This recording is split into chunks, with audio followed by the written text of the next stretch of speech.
वर्ध्यात शिवसेनेचा नगराध्यक्ष पदाचा उमेदवार जाहीर करण्यात आला। मनीषा कायंदेंकडून पत्रकार परिषदेत नाव जाहीर करण्यात आले। रवी बालपांडे यांचा नगराध्यक्ष पदाचा अर्ज आज दाखल करण्यात आला, तर मनीषा कायंदे यांच्या उपस्थितीत अर्ज दाखल झाल्याची माहिती। सर्व कार्यकर्त्यांना संधी मिळाली पाहिजे यासाठी मैत्रीपूर्ण लढत होणार असल्याचं शिवसेनेच्या नेत्या मनीषा कायंदे यांनी यावेळी स्पष्ट केले। आमची ही वाटचाल स्वबळावर लढण्याकडे असल्याचं मत व्यक्त करत आमची सर्व तयारी पूर्ण झाली असल्याचं देखील कायंदे यांनी सांगितलं।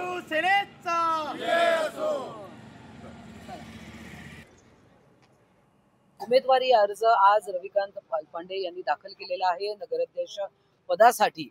आणि एक अत्यंत सुस्वभावी, सुसंस्कृत, सर्वांना मान्य असलेला चेहरा, ज्यांनी अनेक वर्ष वर्ध्यामध्ये काम केलेलं आहे।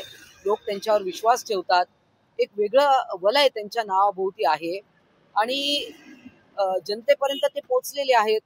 ते पूर्वी देखील निवडणुका लढलेल्या आहेत, त्यांना अनुभव आहे, राजकारणाचा अनुभव आहे, समाजकारणाचा अनुभव आहे आणि असा अनुभवी चेहरा आज माननीय एकनाथजी शिंदे यांच्या आदेशानुसार या ठिकाणी दिलेला आहे। त्यांनी उमेदवारी अर्ज आज भरलेला आहे।